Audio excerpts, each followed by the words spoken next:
We're about to dive into the psychology of evil. And what I'm going to show you is that under the right circumstances, even good people, people just like you, can be made to do absolutely terrible things. So let me start with a direct challenge to you. You believe you're a good person. You've got a solid moral compass, right? But what if I told you that under the right set of circumstances, you are capable of monstrous acts? Now, this isn't just some philosophical question. It's a conclusion drawn from decades of hard psychological research. You see, the most fundamental and, frankly, the most disturbing lesson here is that evil isn't always the work of some cartoon villain. More often, it's the work of ordinary people, you and me, people just doing their jobs, who find themselves in a situation that pushes them and pushes them until they abandon their own humanity. So let's look at the first piece of evidence. How does this happen? Well, let's start with what happens to your morality the second you're in a crowd. Okay, just look at how brutal this data is. In a classic experiment, they had people sit in a room that slowly began to fill up with smoke. When a participant was alone, 75% of them got up and reported it. Seems reasonable, right? But add just 2 other people into that room who are told to do nothing, that number plummets to a pathetic 10%. You are basically wired to be a coward in a crowd, ignoring clear danger just to fit in. This isn't a fluke. It's so common, it has a name: the bystander effect. It's the documented psychological reality that the more people who witness an emergency, the less likely it is that any single one of them is actually going to help. So why? Why does this happen? Well, 3 things are basically short-circuiting your brain. First, diffusion of responsibility. Your brain just goes, someone else will handle it. It's a game of psychological hot potato. Second, pluralistic ignorance. You look around, you see nobody else is panicking, and you conclude, oh, I must be misreading this. It's probably fine. You just follow the herd, even if the herd is walking straight off a cliff. And finally, audience inhibition. That deep-seated, paralyzing fear of looking stupid or overreacting in front of other people. Now, the textbook case for this is the murder of Kitty Genovese. The myth you've probably heard is that 38 neighbors watched her get murdered and did absolutely nothing.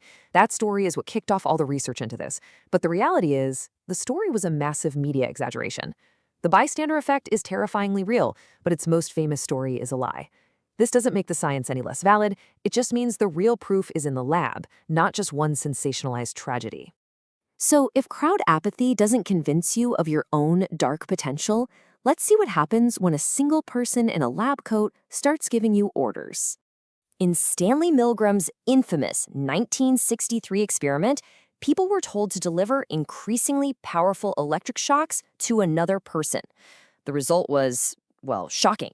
65%, that's 2/3 of ordinary people, just like you, obeyed the commands all the way to the maximum 450-volt shock, which was clearly marked as being extremely dangerous.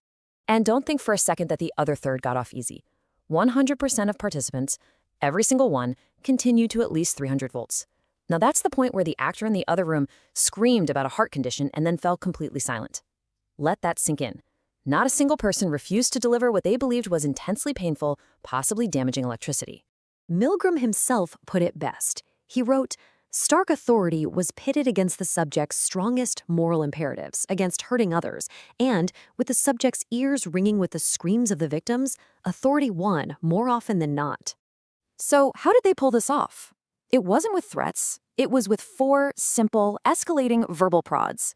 It starts as a polite request and ends as an absolute command. This is the script that systematically dismantles your sense of personal responsibility and replaces it with blind, unquestioning obedience. So we've seen the evidence. Now let's get into the mechanics. How do these situations actually rewire our brains to let us do evil things? Well, the first mechanism is de-individuation.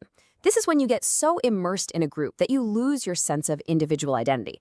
It's like you become a single drop of water in a massive ocean. Your self-awareness fades, and right along with it goes your sense of personal responsibility for anything you do. And think about the conditions that make this so easy. Anonymity from a uniform or a mask, the darkness of night, the anonymity of an online profile. These are the ingredients that allow an individual's conscience to get completely swallowed by a mob. They create a kind of psychological permission slip to act in ways you never would alone. Next is the agentic state. This is the term Milgram came up with for what happened in his lab. It's a mental switch where you stop seeing yourself as the author of your own actions. You become a mere instrument, a puppet, carrying out someone else's will. This lets you tell yourself, I was just following orders, and pass all moral responsibility up the chain. And finally, there's moral disengagement. These are the mental gymnastics we all perform to make a bad act seem okay. Harmful conduct gets reframed as serving some noble purpose. Torture becomes enhanced interrogation. Hurting someone is for their own good. It's a cognitive loophole that allows you to violate your own morals without actually feeling like a bad person. So, you're wired to be a coward in a crowd and a puppet for authority. Is there any hope? Yes, but it starts by acknowledging this inherent biological inner darkness we all have. See, modern psychology suggests our nature isn't fixed. We have what's called moral plasticity. It means we have an immense evolved capacity for both incredible good and devastating evil.